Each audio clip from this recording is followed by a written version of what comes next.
Versículo 12 al 14.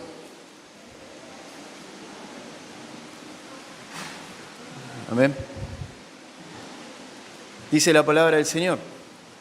Entonces volvieron a Jerusalén desde el monte que se llama del Olivar, el cual está cerca de Jerusalén, camino de un día de reposo.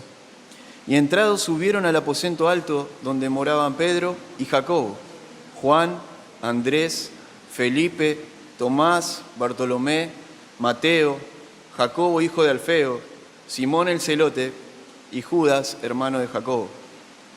Todos estos perseveraban unánimes en oración y ruego con las mujeres y con María, la madre de Jesús, y con sus hermanos. Amén. Oramos.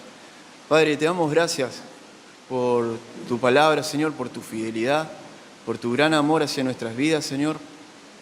Gracias por permitirnos llegar a este lugar de reunión, Señor, para poder alabar tu nombre, para poder escuchar tu palabra, Señor. Gracias por todo lo que haces en medio de nosotros.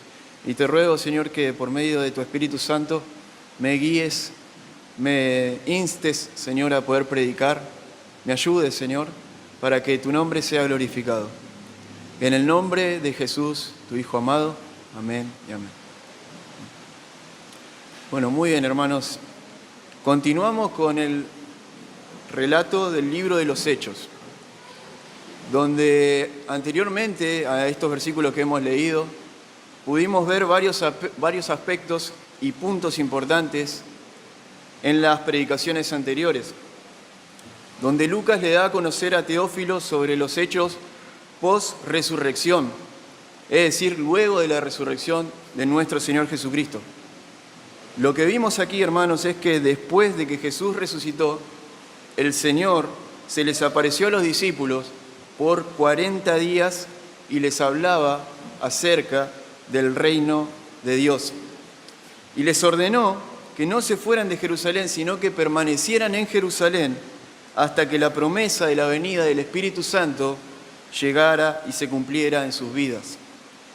Para que luego ellos, después de ser llenos del Espíritu Santo, puedan ser testigos en Judea, en Samaria y hasta lo último de la tierra. Ahora, hermanos, al ir a nuestros versículos del día de hoy y mirar en nuestra Biblia, los que tienen la Biblia Reina Valera, quizás se encuentren con un título que dice Elección del sucesor de Judas. Pero Lucas recién va a hablar a partir del versículo 15 acerca de la elección del sucesor de Judas. Nosotros no nos vamos a enfocar en eso, sino que nos vamos a enfocar en 3 puntos fundamentales. El primer punto es la obediencia de los discípulos a las palabras de su Señor.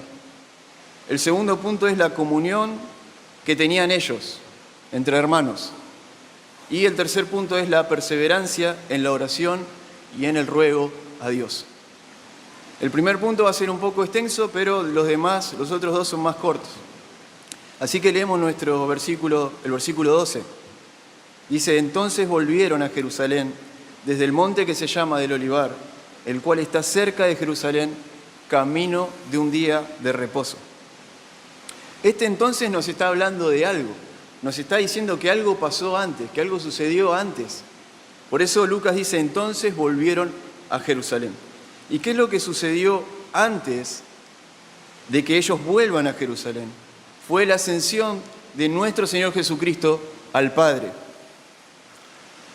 Ahora, de ahora en más, los discípulos, hermanos, van a empezar a vivir sin la presencia física de nuestro Señor Jesucristo. De ahora en más ellos van a estar esperando la promesa de su Señor Jesucristo.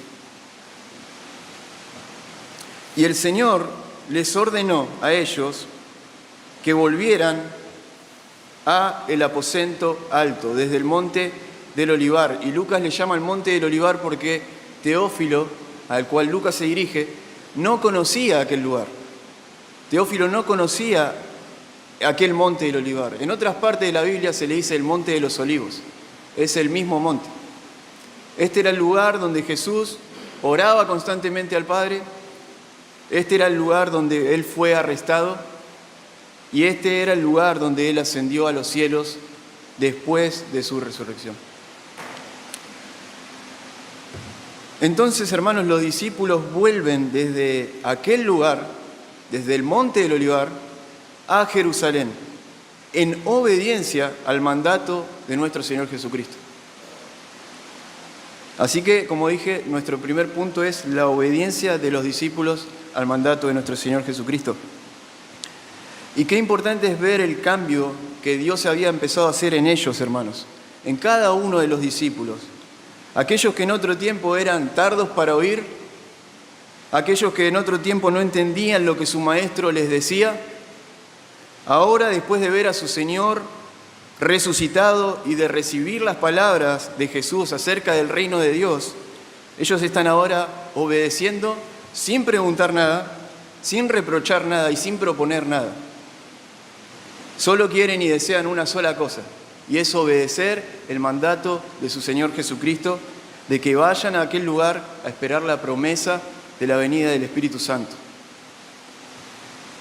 ¿Qué pasaría entonces cuando ellos volvieran a Jerusalén? La palabra dice que ellos, cada uno de ellos, recibirían, ¿qué recibirían? Poder. Cuando haya venido sobre ellos, ¿quién? El Espíritu Santo, la persona del Espíritu Santo. Como usted sabe, el Espíritu Santo es una persona, es la tercera persona de la Trinidad. El Padre, primera persona, el Hijo, la segunda persona, y el Espíritu Santo, la tercera persona de la Trinidad. Y la venida del Espíritu Santo fue profetizada 700 años antes de la venida de Cristo. Lo vemos, si me puede acompañar, en el libro de Isaías, capítulo 44, versículo 3. Vemos la venida, la promesa de la venida del Espíritu Santo.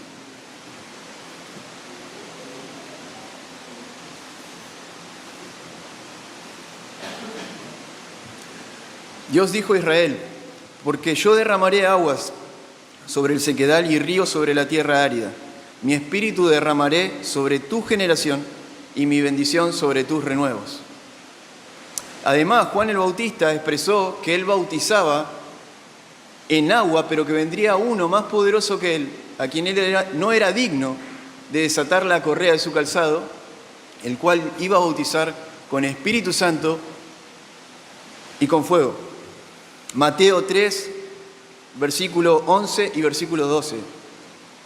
Así que, hermanos, nuestro texto de Hechos, en nuestro texto, ellos están a la espera de esta promesa, de que el Espíritu Santo llegue a este mundo. Y ellos son obedientes, como decía antes. Ellos están obedeciendo, cosa que quizá antes le costaba hacer. Quizá antes le costaba ser obedientes, pero ahora están siendo obedientes. Ahora están escuchando la voz de Cristo. Ahora le están prestando más atención. Así que ellos se disponen a esperar la venida del Espíritu Santo. Creo que el deseo, hermanos, de esperar la venida del Espíritu Santo se acrecentaba más y más en ellos por el amor que ellos tenían por el Señor Jesucristo.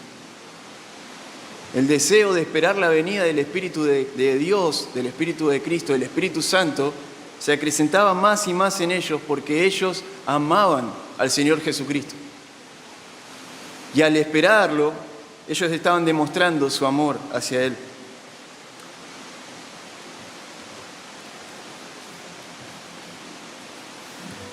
La obediencia de cada uno de ellos no fue producto de un esfuerzo extremo humano, sino que fue producto de creer en lo que Jesús prometió que sucedería y el amor que ellos tenían hacia ellos, hacia Jesús.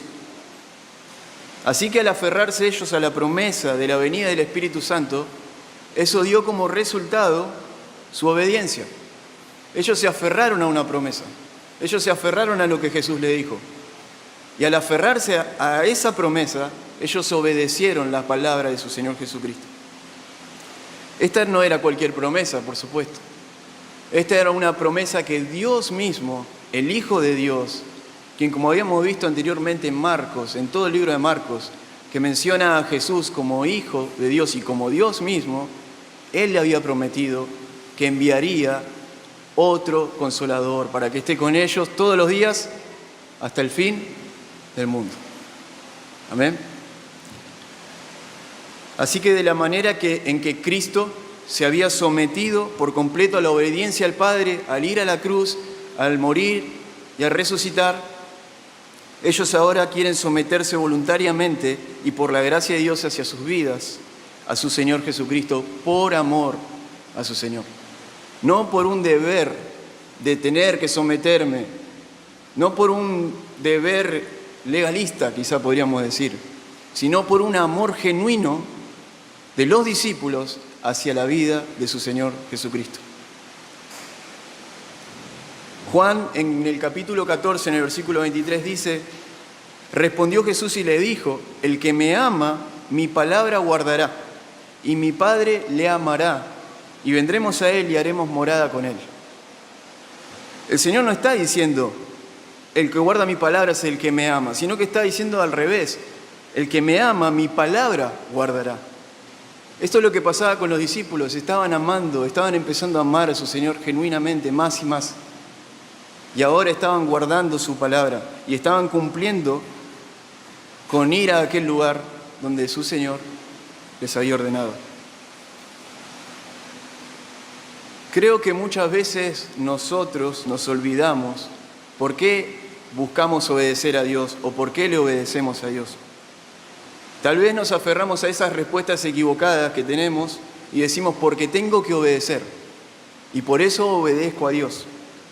Pero Pablo dice: todas vuestras cosas sean hechas con amor. Y la obediencia a Dios es una de esas cosas. Entonces, cuando nosotros obedecemos, debe ser en amor, no por un deber de obedecer, aunque el deber también está. Pero ese no debe ser el punto central, sino que debe nacer del amor hacia nuestro Señor Jesucristo. Amén.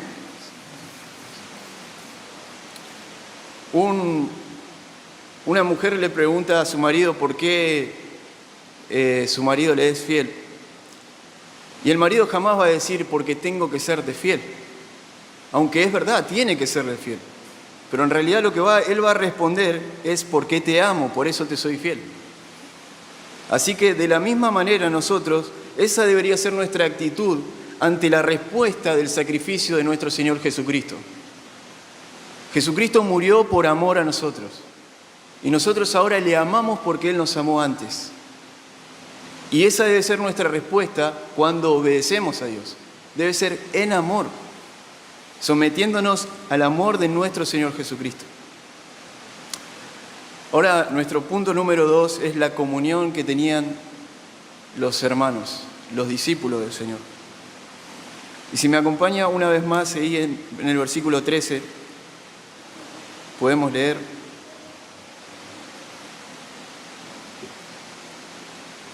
nos dice: y entrados subieron al aposento alto donde moraban Pedro, Jacobo, Juan, Andrés, Felipe, Tomás, Bartolomé, Mateo. Bueno, estaban todos, ¿no? Estaban los 11. Y Judas, hermano de Jacobo. Faltaba uno que más adelante nuestro hermano que va a exponer va a mencionarlo, Matías, ¿no? Que reemplaza a Judas. Pero estaban los 11, estaban todos juntos. Y lo importante acá es que todos ellos estaban morando juntos en aquel lugar. Y esto nos habla de su hermandad. Esto nos habla de que ellos vivían juntos, porque Lucas dice que ellos moraban.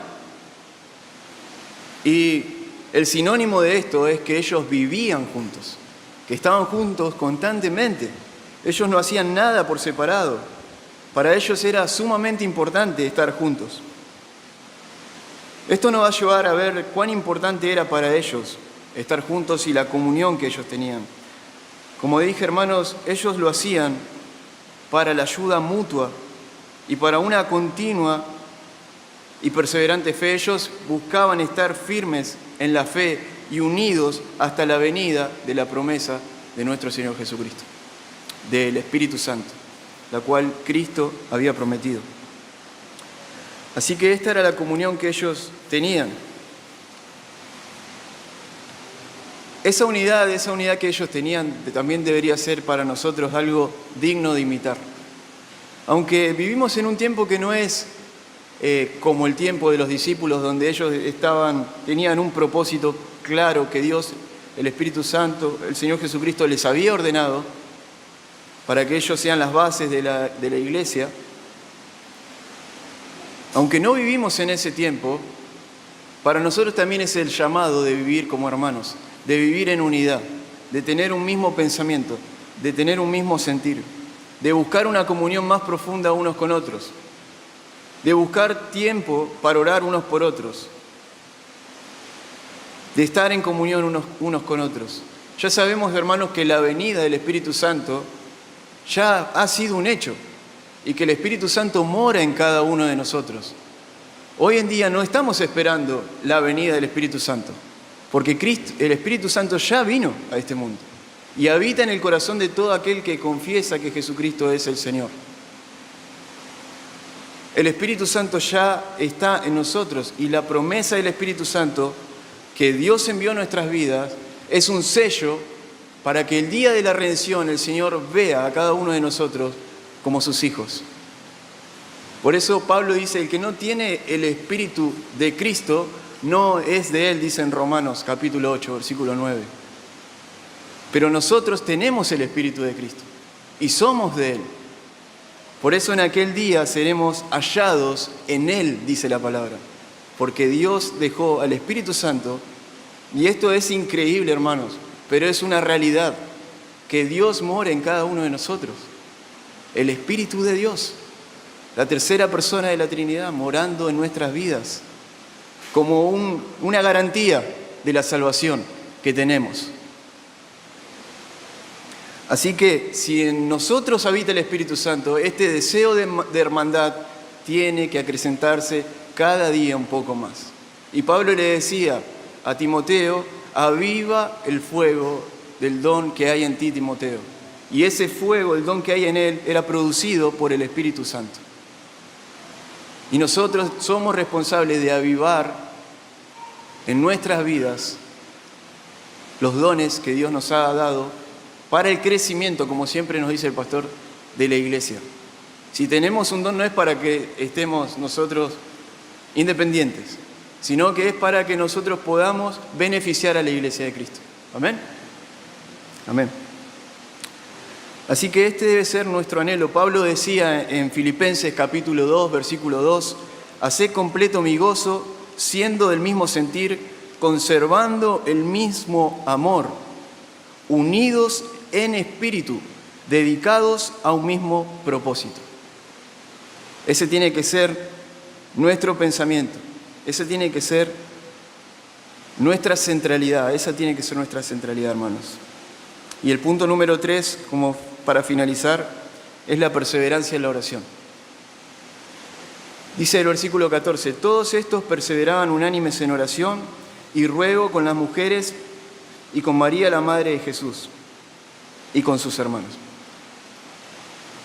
Ayer en Merlo no recordé esto, pero hoy, pensando también en esto, en que María estaba perseverando en oración con los discípulos, ahí vemos que, como esa doctrina de la doctrina católica que enseña que María intercede, no es cierta. Porque aquí vemos a María orando con los discípulos del Señor. ¿A quién? Al Padre. ¿Por medio de quién? De Jesús. Ella también está orando porque ella también necesitaba de Jesús en su vida. Y ella lo sabía muy bien, hermanos. De la misma manera, otra de las cosas que no apunté ayer fue que Jesús estaba con sus hermanos y también hay una enseñanza que niega que Jesús tenía hermanos, pero aquí está claro. Dice, y estaba con las mujeres y con María, la madre de Jesús, y con sus hermanos. Es clarísimo. Jesús también tenía hermanos, pero estos hermanos no creían en Él antes de verlo a Jesús resucitado. Recuerda en Marcos, que lo hemos visto, que los hermanos no creían en Él, decía Marcos. Bueno, ahora ellos creen, ahora ellos son creyentes, sus hermanos, aquellos hermanos en la carne, habían sido salvados por el amor de Jesucristo hacia sus vidas, hermanos. Por eso nos debe traer esperanza a nosotros cuando oramos por nuestros familiares, porque el Señor se apiadó de su familia. Y también se apiada cuando nosotros oramos y oramos y oramos y clamamos por aquellos que no conocen a Cristo, que son de nuestra familia, quizá un hermano, quizá una madre, quizá un padre, quizá quien sea, nuestros abuelos, que no conocen a Cristo, seguir orando y perseverando porque Dios tuvo misericordia de sus hermanos. ¿Y quién dice que no tenga misericordia el Señor de nuestras familias? Amén. ¿Cuánto amor ha tenido el Señor? ¿Cuánto amor ha tenido por nosotros de salvarnos? ¿Cómo no va a tener amor por otras personas? Volvemos a ver entonces la unidad que ellos tenían, la perseverancia en la oración. Mientras ellos esperaban a Jesús, no dejaban de orar. Y quizá pienso que era por las palabras de Jesús, que Jesús les dijo, orad sin cesar. Esa fue una orden que el Señor le dijo durante su ministerio. Y ellos estaban cumpliendo esta palabra. Recuerda que antes ellos no cumplían esta palabra cuando el Señor les dijo, porque ustedes tienen que orar y tienen que ayunar. ¿Por qué no pudieron echar fuera a ese demonio? Por vuestra poca fe, decía Marcos. Y porque no había oración, porque no había ayuno. Y ahora ellos están orando. Ahora ellos están obedeciendo. Ellos empiezan a ser personas distintas a las que antes eran.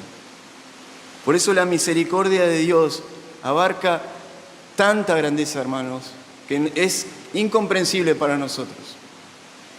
¿Cuánta misericordia Él ha tenido también con nosotros? Ahora una pregunta, y para finalizar, ¿qué tan importante es la oración en nuestras vidas? ¿Qué tan importante es para nosotros la oración? ¿Qué tan importante era para los primeros hermanos la oración? Bueno, como vimos, era muy importante. Ellos convivían juntos y estaban en oración y ruego. En oración y ruego. ¿Qué tan importante es para nosotros? De la misma manera que era para ellos, debería ser también así de importante para nosotros.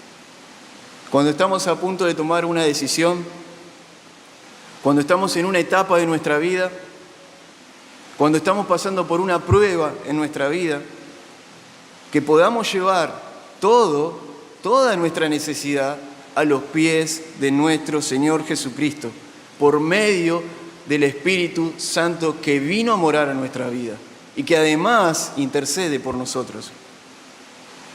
Así, hermanos, si estás en una necesidad, ora, el Señor responderá. Si estás en angustia, ora, el Señor va a responder. Si estás pasando pruebas, ora, el Señor va a responder. ¿Estás esperando en las promesas que Dios te dio en su palabra? No dejes de orar, porque a su tiempo Él responderá. No he visto justo desamparado, ni su simiente que mendigue pan, decía David, ¿no? No he visto justo desamparado. Dios no te desamparará ni te dejará, porque le perteneces a Él, aún en el tiempo de la aflicción y de la prueba, hermanos. Un predicador dice esta frase: la oración debe ser el motor de nuestras vidas, así de sencillo. La oración debe ser el motor de nuestras vidas. ¿Cómo comenzamos nuestro día? Debemos ir a la oración, porque cuando oramos le mostramos a Dios que dependemos de Él, le mostramos nuestra dependencia. Le decimos a Dios que queremos ser menos orgullosos. Le decimos a Dios que estamos buscando ser más humildes. Le decimos a Dios que queremos depender de Él y no de nosotros mismos. Y cuando tú oras, hermano, lo que estás diciéndole a Dios es eso. Es eso, específicamente eso. Así que de la misma manera que los discípulos esperaban la promesa en oración y en súplica, así nosotros debemos esperar las promesas de Dios, que son en Él sí y en Él son amén.